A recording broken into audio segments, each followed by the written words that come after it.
বিসমিল্লাহির রহমানির রহিম। আমি যে জায়গায় দাঁড়িয়ে আছি এই জায়গাটার নাম হচ্ছে কাকলি উপজেলার কাংড়া ইউনিয়নের সাম্বাতলি নামক স্থানে মহিমারাছাড়া। এটা মহিমারাছাড়া এই এলাকাটা। আমি বিশেষ করে এই ভিডিওটা করার কারণটা হচ্ছে আমার পাশে সামনে এটা এদিকে আমার সামনে দেখতে পাচ্ছ এটা কাঁচা শোনা। এই পাহাড়টা অনেক উঁচুশীল ছিল।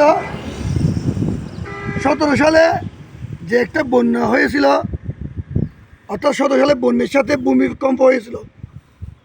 ভূমিকম্প হওয়ার কারণে এই পাহাড়টা বিলীন হয়ে যায়। শুধু এই পাহাড় না, আমাদের আঙ্গুনিয়ায়ও অনেক পাহাড়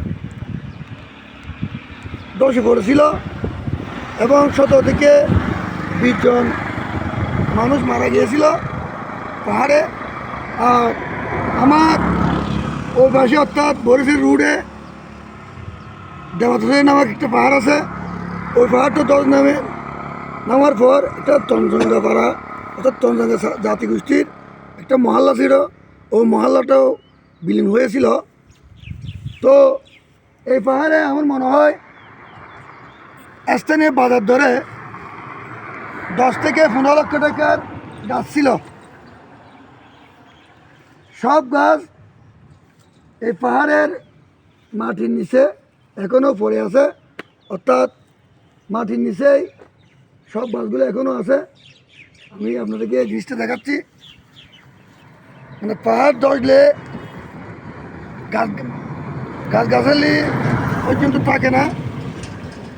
আর যদি এরকম পাহাড়ে ঘর নির্মাণ করা হয় তাহলে মানুষ পর্যন্ত জীবিত থাকে না। আশা করি আমি ওই জন্য ভিডিওটা করতেছি। যারা বর্তমান সামনে বর্ষাকাল আসতেছে, পাহাড়ে যারা ঘর বাড়ি বাঁধবেন, মাটি না কেটে সুন্দর করে ঘর নির্মাণ করা যায়। কারণ পাহাড়ে হিসাব নিকাশ করে বসবাস করতে হয়। তা না হলে জীবন সন্ধিক্ষণে থাকে, জীবনের কোনো নিরাপত্তা থাকে না। সেজন্য আমি ওইটাই বলতেছি। যাই হোক, পরবর্তীতে বাংলাদেশ সরকার এই গাছওয়ালটা দিয়েছে আমাদের রাঙামাটির রাস্তাটা, রাঙামাটির রূপটা রক্ষা হওয়ার জন্য।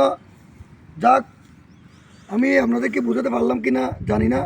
দেখি অন্য একদিন আরেকটা ভিডিও নিয়ে আসতে পারি কিনা। আসসালাম।